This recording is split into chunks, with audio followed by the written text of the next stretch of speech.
Just how big an issue is water damage to buildings in Australia, and what are the possible health issues from mould biotoxin exposure, like chronic inflammatory response syndrome or CIRS? Join Amy Skilton in her comprehensive course Unravelling CIRS WDB, which will give you the appropriate skills to both screen and manage your patients on their return journey to wellness. For more information and to register, please go to bioceuticals.com.au and click on the Education tab.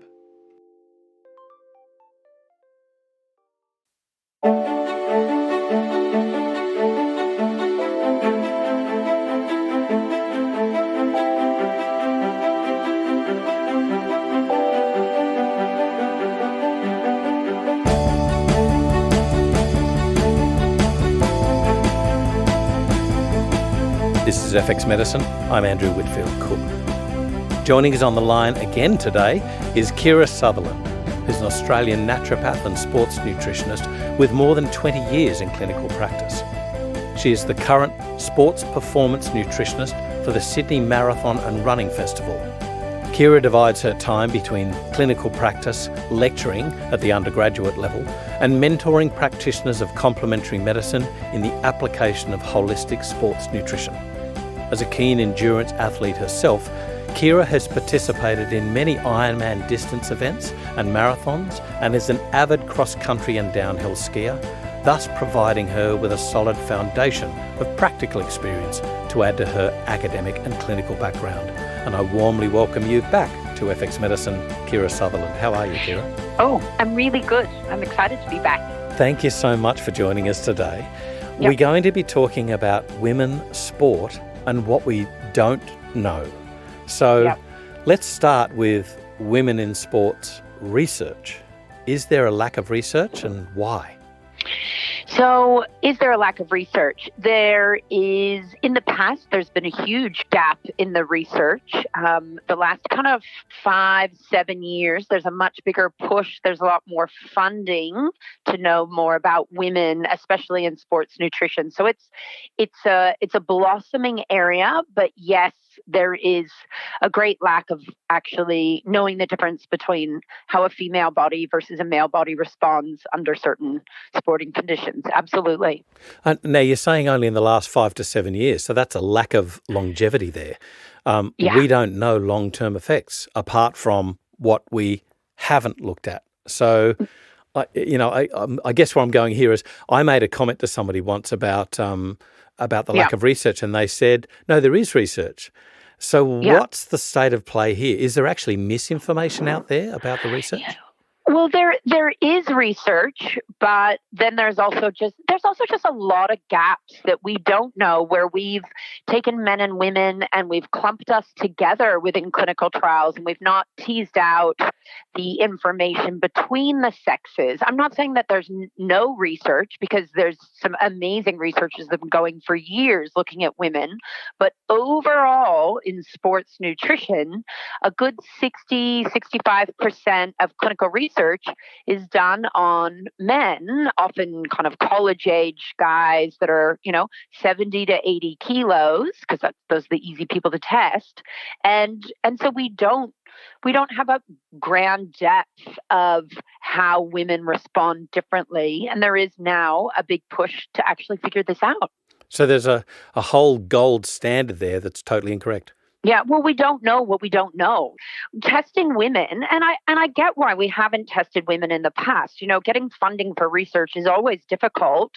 And then if you have women in a clinical trial for something like sports nutrition, depending on what the parameters of what you're testing are, you've got this dynamic person who has their follicular phase, their luteal phase, their ovulation, and we are, hormonally, biochemically quite different in our response to different stimuli at different phases of the cycle. So you either need 3 times as much time to do some of the testing, or you need to flatline everybody with an oral contraceptive pill.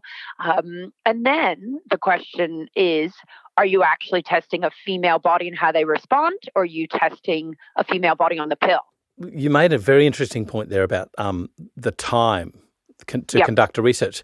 Is there, in the newer research, is there an elongated amount of time for recruitment and testing to allow for, say, I don't know if I'm saying the correct thing here. Do I say staggering the research start point to a period? Is that right? Yeah. I mean, there's a lot going on at the moment in Australia.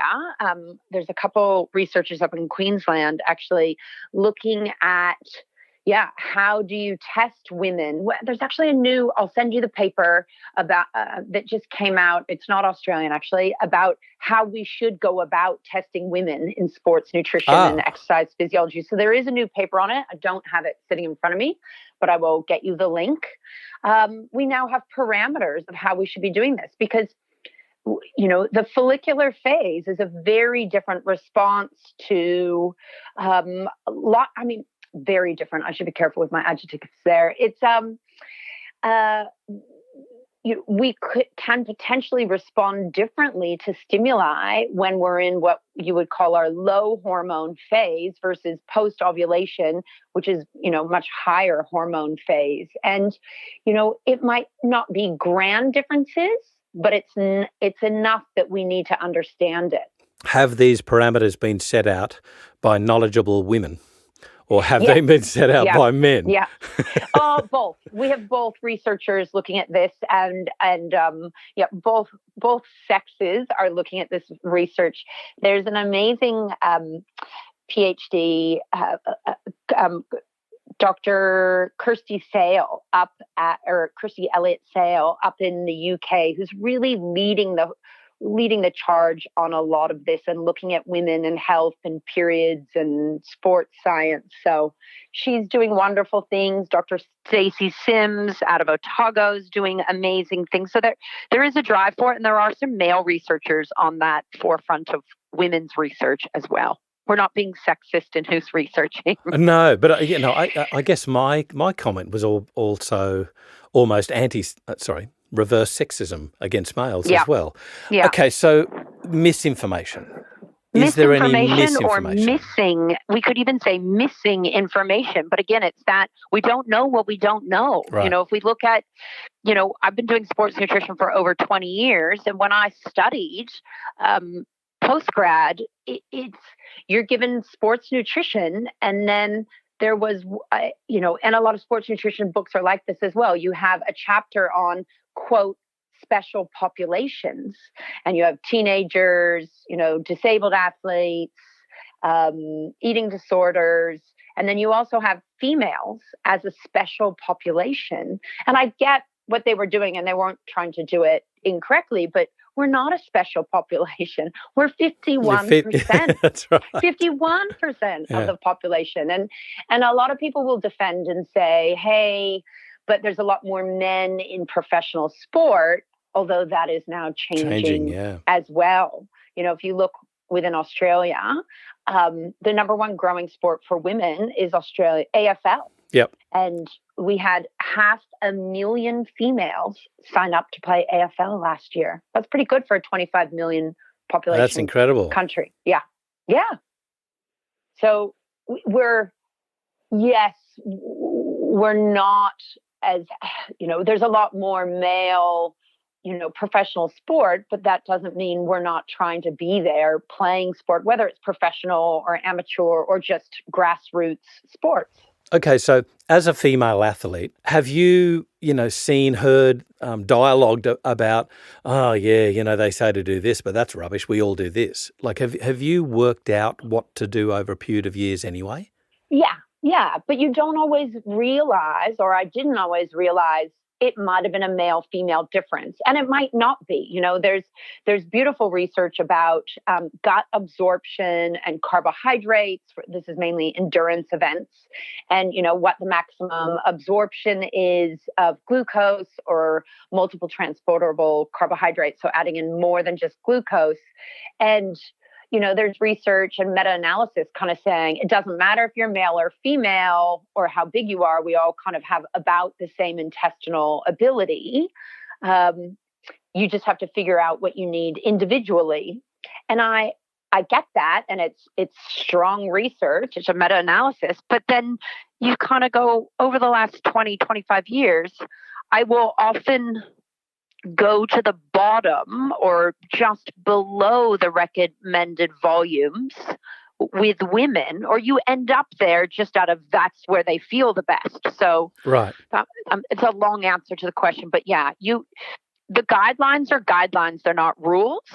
And I think that's where people get it wrong in sports nutrition, and they try to stick to those guidelines like that's the only thing you can do. But it's all about flexibility of what each individual can handle. And in hindsight, I've often had women on the very lower end of the guidelines, if not just off the bottom, depending on what they're doing. Okay, so I guess the question's got to be asked here. If everybody experiments and finds their own natural set point, is there the research showing that there is vast differences between the ranges of, let's say, normal intake of carbs throughout various parts of a circadian cycle?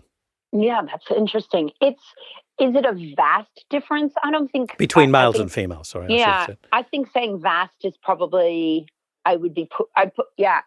There's just I would go for the word subtle. I think there's subtle differences, but those differences can make or break an athlete when they're out there trying to run a marathon or do an Ironman. Or as a clinician, I'm working with really high level athletes, but I'm also working probably 80% of my athletes are age group athletes, right? The elite of the elite are working with the Australian Institute of Sport and, places like that. So I'm a lot of my bread and butter athletes are age groupers trying to figure it out for themselves as well. And they're not going as fast or as hard as some of the elite athletes that some of the clinical research has been done on. So I think there's a big difference for everybody, not just between men and women. I take the point that when you're talking at especially the elite level, but also, competitive levels, 3 to 4% difference in performance is massive. It's everything. It's qualifying for your world championships you're trying to go to or ending up in 10th place, and so there is a difference. And I was actually listening to a podcast the other day by this genius researcher down in Melbourne. Richard Costa is this amazing Australian researcher looking at gut integrity and health and sport. And he said in his podcast, and I don't think the research was published yet, he was taking women down by 20% versus men. In carbs, you're talking about? In volume of carbohydrate. Yeah. Right? He was talking about endurance events. And so say you gave a male 1 gram per kilogram of body weight, and you had a 70 kilogram male, and that's what you kind of had worked out works best for them. He was suggesting women might do better on 0.8 grams times their body weight in kilos. And just that we maybe don't need as much, whether it's, also that we carry a higher fat percentage. So we also have other stores to use, or that we weren't as efficient at using larger volumes of carbohydrate. I can't remember exactly what he said, but it was the first time I had heard a researcher really pull that number down. And I loved it because that's often what I have found clinically, even though I can't always show you the research on it.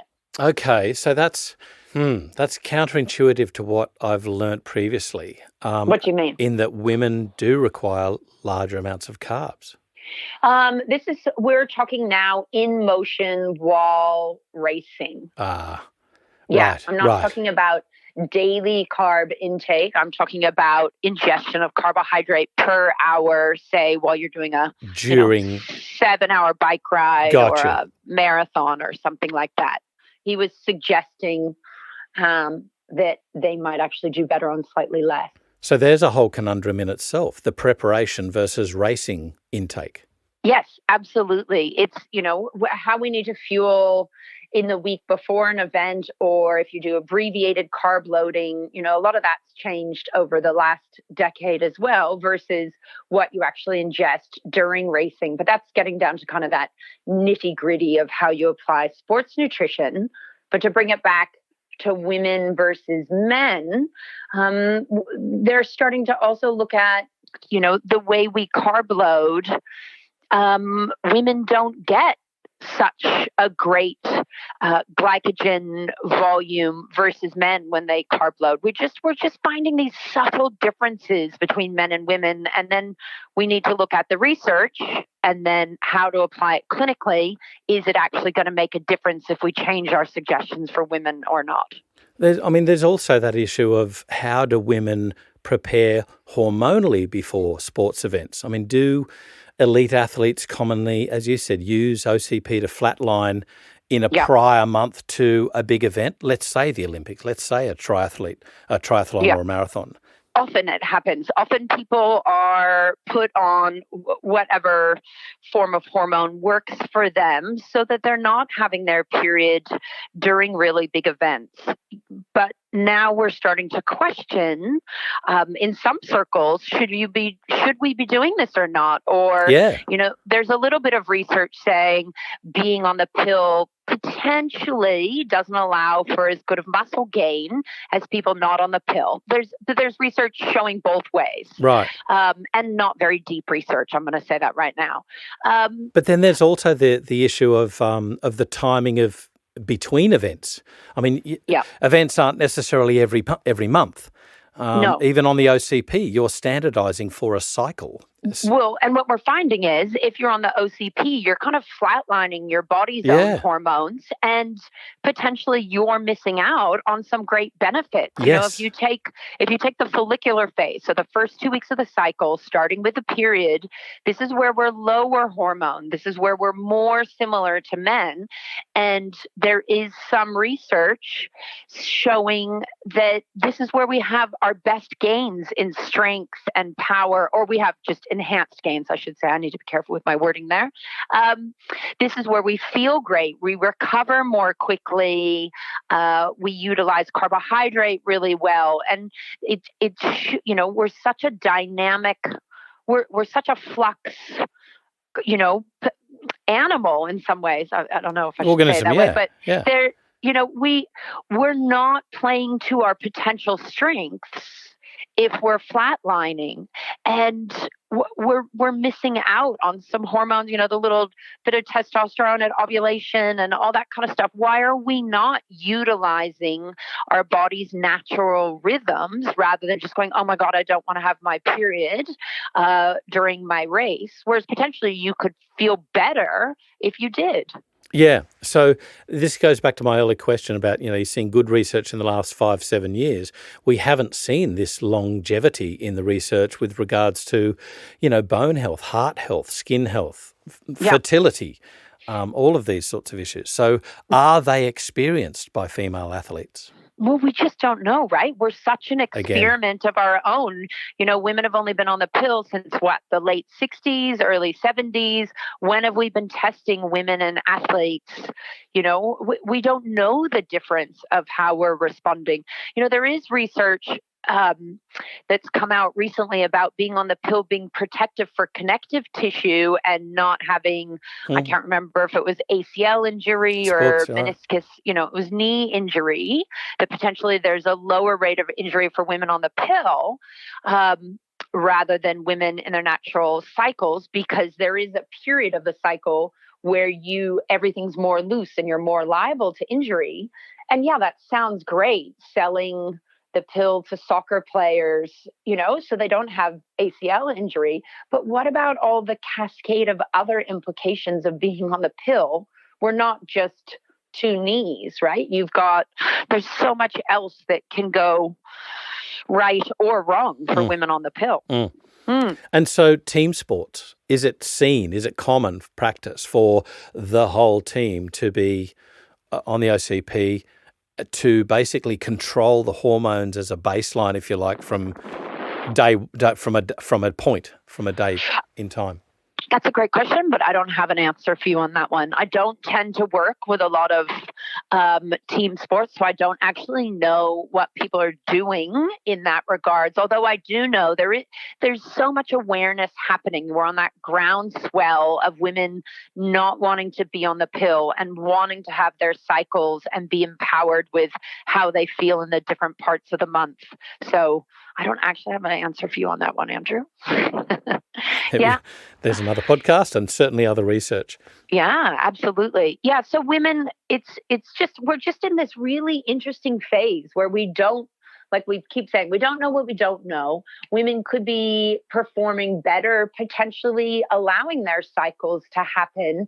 But again, it's about having that research done and having the stats on women and what the differences are. In Canada, they've recently come out with a ruling that unless there's a very specific reason to only have one sex within a clinical trial, that they must include both men and women. Right. They're the first country to kind of lay that down, and we're hoping other countries really follow suit. Okay, and just to continue on in that, and in the female cohort, they're going to be staggering the research so that they start from a point in time which is considered day one.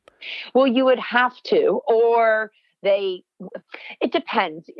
They're not, I'm not sure the ruling went down that far, but it was just the inclusion of women. I think probably that next step is, are you actually looking at women as a dynamic, fluctuating being? Because we are very different. But I know when I was looking at doing research, I was talking to my supervisor, and, it was going to take 3 times as long to put women into the trial if they weren't on the pill, because you do need to stagger it and know where they are. And I know there's people in Queensland looking at how to do salivary testing of hormones to make it easier to know where people are. Gotcha. Right. So at least there's some movement towards that. Yeah.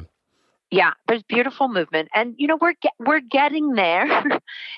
It's just going to take time. Yeah. Okay, so strict dietary adherence is obviously a given for the elite athlete.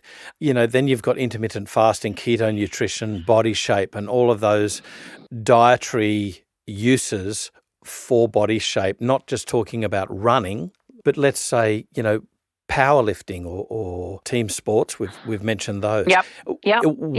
What's happening in that sort of world? What do we need to be aware of?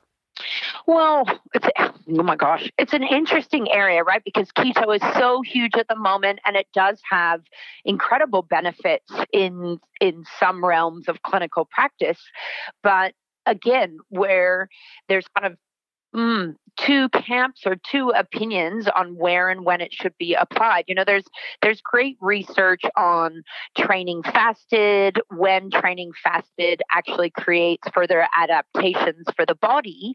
But the problem is people take that research and then go, oh my gosh, well, I'll apply fasted training to all my sessions. So I have more, what's termed metabolic flexibility, or I'm better at burning fats. But they don't understand that the research was looking at doing it at 2 or 3 specific times a day, at times a week, where you then had more of a recovery session for your next training session because you're doing it in a low glycogen state. So it's not so much any one style is a problem. It's how the general public then perceives it and takes it into an extreme state, which isn't where it was originally tested. Right. Does that make sense? Well, there's a lot to learn. Yeah. I mean, I find I get these people, that, 2 or 3 sessions a week training fasted can be fantastic. Training in a low glycogen state. We know it has a lot of adaptation. I'm not coming out with the right word there, but it has some benefits. But again, you're not supposed to be doing your hardest session of the week in a fasted state, potentially because you're not going to feel as good, as you're not going to train as hard. But we take things and we just take it to the nth degree and then wonder why we're not feeling so good. What about the pressures on women with regards to body shape? I mean, we're seeing so many eating disorders, and I should say the pressures aren't necessarily on the shape. How do you cope here with the strict parameters of diet and adhering to a diet and performance. How do you overcome these sort of issues in women, particularly with eating disorders or at a risk of developing an eating disorder? So, I mean, there is a high prevalence in athletes or people that are very sports focused. I know I just saw research yesterday or the day before, I was reading research on how there's a linking of eating disorders to exercise addiction. And they often go hand in hand. So whether we're even talking about the elite athletes or we're talking about everybody, prevalence of eating disorders is high. And it's not just in women. There's also, lots of issues with men. What we used to call the female athlete triad, which had, under eating or eating issues involved in it, and amenorrhea and problems with bone health. That's now been renamed over the last few years REDS, or relative energy deficiency. And that was to be inclusive of men as well as women. And it's really being looked at this big dynamic hormonal, not just hormonal, but affecting every system of the body, this over exercising and under eating for your volume of exercise. Wow, that's such a big issue then. Yeah, it's a massive issue. And not just with elite athletes, but, to get back to your actual question, if somebody shows up and it's got all the signals of, there's issues around food intake or borderline eating issues, my first protocol is make sure they have the psychological support with, sports doctor, sports psychologist. That's actually, I will work with somebody holistically, but I will stay in my lane and refer those people on to work in tandem with me, because there's so much in a situation where you've got eating disorders going on. I want to get on to a question later about how do you start changing the mindset of not just women, but also, I guess, men as well. But I want to go back to something you said earlier, and that was, was it one of the researchers, was it Richard Costa, looking at gut integrity? Yeah, he's looking at absorption and gut health during endurance sport. Okay. Richard Costa. Are there any researchers looking at the changes in the gut microbiota over in women a menstrual cycle, and I guess men as well? Where I'm going here is you're talking about gut integrity, and I'm thinking of the the diarrhea with that. Endurance athletes, usually marathoners, we see it usually in marathoners, with regards to stress, the heat shock proteins, isn't it? Is that right? Yeah. So he's doing a lot of research. I don't actually know specifically. He's doing a lot of stuff on microbiome, but I don't know specifically. I'd have to go back and look at the kind of suite of publications he's been coming out with. We know the microbiome is enhanced with sport.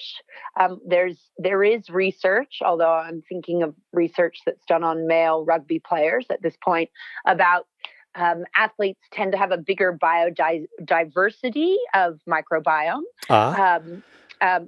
Which is great. Well, this is the good work that exercise helps your bugs. Yeah, yes. Absolutely. And bigger diversity of bugs. Yeah. So we do know that from preliminary trials on men. I haven't seen if he's pulling stuff apart between men and women. I have to be honest with that one. Right.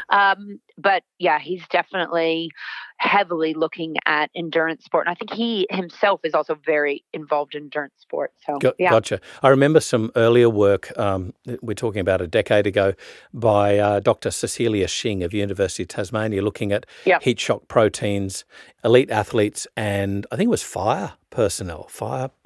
Well, and they were using a probiotic to avert issues with that. But I don't know if there's any work on elite athletes and preventing that diarrhea, or helping maintain the gut integrity. I'm not sure. I do know a lot of what we consider to be sports nutrition research actually also happens on our armed forces. Okay. There's I know this more from Canada and America. There's huge budget for research looking at armed forces and heat and cold exposure and what that's doing to the body, and then how to prevent it or support a body under those extreme conditions. So that's actually where quite a lot of our research comes from there as well. Although, again, that would probably be heavily male dominated because there's a very small percentage of women, although women would be included. But yeah, so it's interesting where that research comes from. And just also to make another point, in sports nutrition, often our clinical trials aren't super, what's the word? Deep is probably not right. But you'll often read clinical papers in sports nutrition and there are only 20, 30 participants because it's underpowered. Such extreme and very underpowered. Thank you. I couldn't think of that word. You'll often read things that are 8, 15 participants, 20 participants, and that's very standard in sports nutrition. Okay, so to go on to my question about changing the mindset of women in sport, how do you get them to start thinking that or to realise that they're different, they're a dynamic being that has particular needs? How do you get them to start realising this? That's a good question. I think the last decade, and especially the last 2 or 3 years, there is that big empowerment for women around lifting heavier or being happy with, how do we get a movement for women to be happy with their bodies? Wow. That's there's a big one.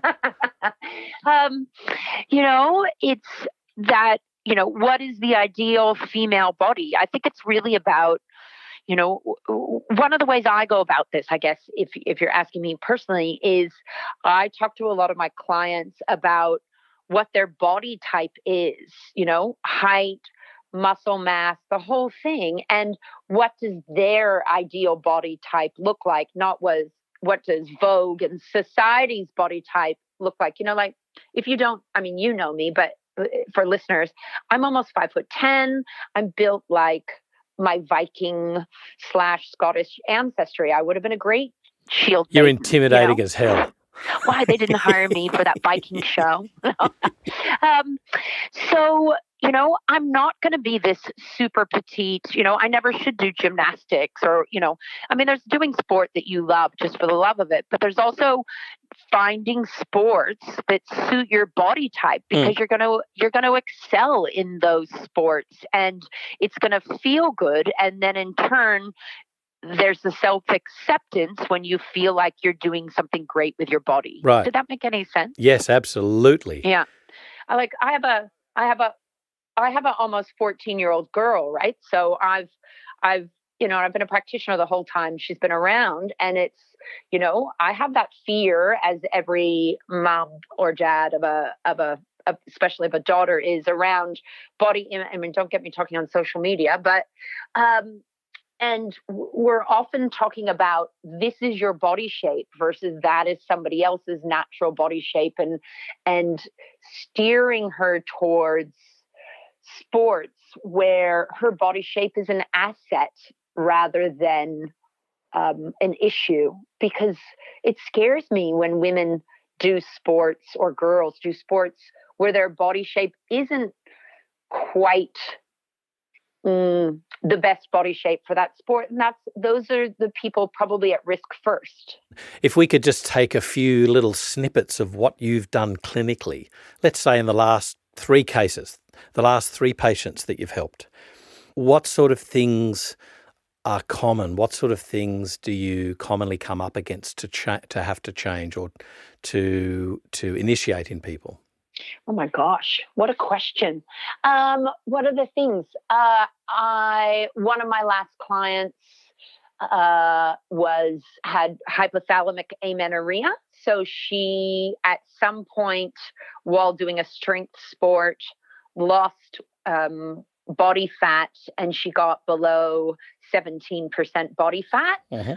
Now, for a lot of women, 17% body fat is like that kind of threshold where a lot of women will go amenorrheic underneath it. She's not an elite athlete, but very strong athlete. Mm. And although everybody's different, some women will lose their period at 19%, others can be down at 14% and still be having a beautiful cycle. But this athlete, lost her period after going on a really strict diet. I wasn't involved in that.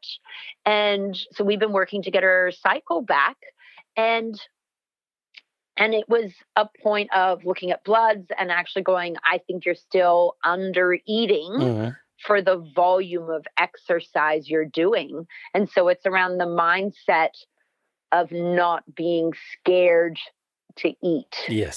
So many women, everyone has carb phobia. Yep. And I would probably say the biggest thing I have to work on with everybody, male and female, is carb phobia.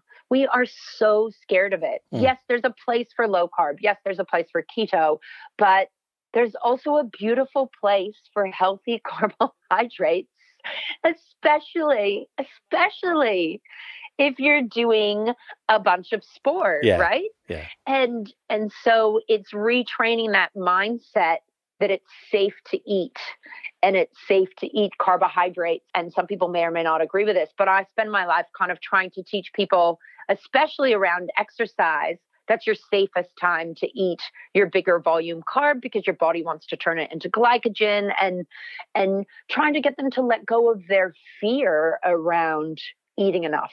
That's probably my number one thing. But that was maybe two things. That's one case. Let's go into 2 more cases. What's the things? Oh, my gosh. I've just been on holiday. You're hitting me hard.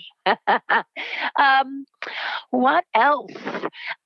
People, I can't think of another thing right now. I think that's my biggest thing is carb phobia, eating after training. If I could teach every athlete one thing, it's about fueling properly after training. Is this my wish list? Yes. What I want So people to know? refueling. Let's talk about refueling after training or after an event. Actually, can we talk about, I'm jumping to my other one, fueling before training. Not every session needs to be fasted. You will often train better if you have a small snack before training. And so many people wake up in the morning and train fasted in the hopes of more fat burning. Yet then they peter out and they're exhausted by the end of their session. And we're not asking people to have a lot of food before training, but just 10, 15, 20 grams of carbohydrate or a little hit of even protein, just something little to fuel their body through a hard session. They will often feel so much better. And Dr. Stacey Sims, who's over in New Zealand, is a big advocate of this, of saying women shouldn't be fasted training, get them eating. And it's really liberating for women to go back to that. Great. After thinking they have to fasted train. What about intra-event, especially endurance events? What about nutrition during that event? Oh my gosh, yes. So there's different amounts that are suggested during events. If your event is an hour or shorter, you don't really need to be eating anything, especially if you've had something before. There is research on mouth rinsing with sports drink just for a little hit, but I don't tend to do that with a lot of people. Right. Up to a 2-hour event, the average suggestion is 30 grams an hour of carbohydrate per hour. But again, if your body doesn't feel like it needs that much, go down a little bit. If you get really hungry, go up a little bit. It's allowed to fluctuate. Endurance events, which are really considered stuff over an hour and a half to 2 hours, it depends on how hard you're going, but you need to be fueling every hour of the event, not waiting till the end of the event. Yeah. Well, what about protein? During events? Yeah. It's so individual. Most of the research says carbohydrate is king during events, but you can, depending if it's the longer the event, the more I'll bring in a little bit of protein and a little bit of fat for satiety, so they don't feel as hungry, for great stabilization of blood sugar levels, but it's not a large amount. The highest I bring in is like a 4-to-1 ratio of carb to protein during an event, and not all the time. But again, it's individual and you have to play with it. And it's like solid food in an event. If it's a 5-hour event, a lot of people don't want solids. But the minute you get above 5 or 6 hours, I find people really need solid food at a couple points during an event. It's so interesting with regards to mouthfeel, thirst quenching, and also digestive processes during a stressful event. There's so much that goes into that. How much do they actually assimilate? Any research on this sort of stuff? Oh my God, there's deep, massive research on what to ingest or how to ingest during endurance events. And, the research is because of so many great big endurance events and ultra events are kind of the new golf, I think, for middle-aged people, which I'm one of. There's a lot of different options and a lot of different suggestions around what to ingest. There's guidelines, but the way I go at it with clients is you really just have to experiment with yourself. But the biggest thing I probably spend my time, so this is number 3, going back to your question. Yeah. One of the biggest things I end up undoing is people's incorrect ingestion of fluid and foods during endurance events. Right. And it's often that they're not having the wrong thing, they're having it at the wrong time.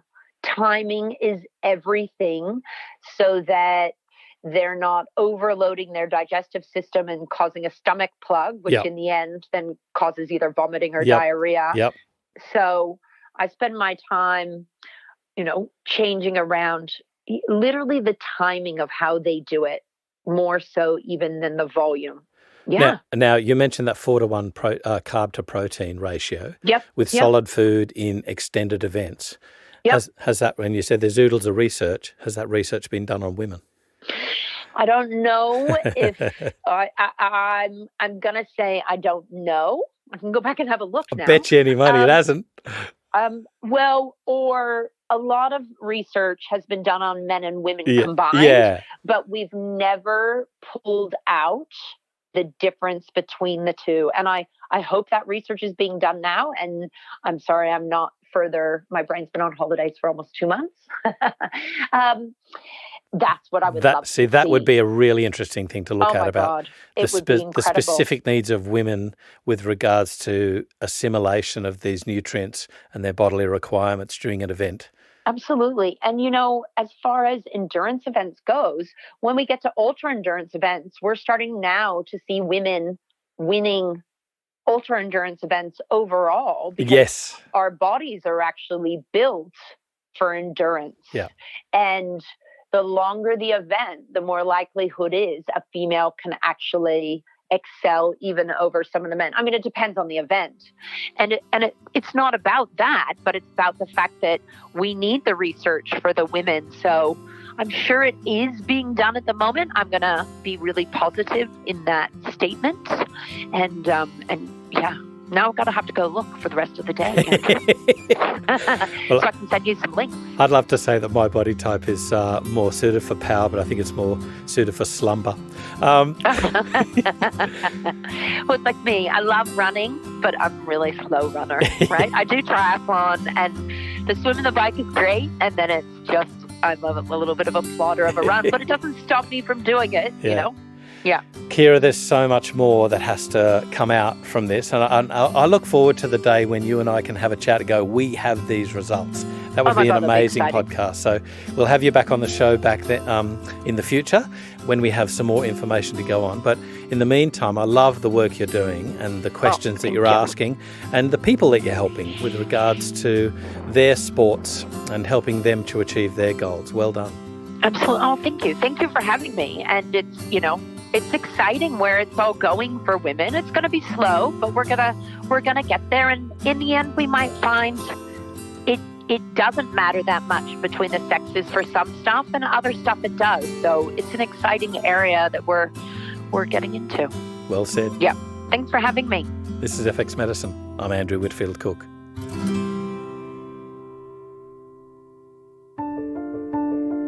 A lot of what we do here at FX Medicine is made possible by the generous collaboration of our many guests and contributors. We extend our heartfelt thanks as we continue our education of evidence-based complementary medicine.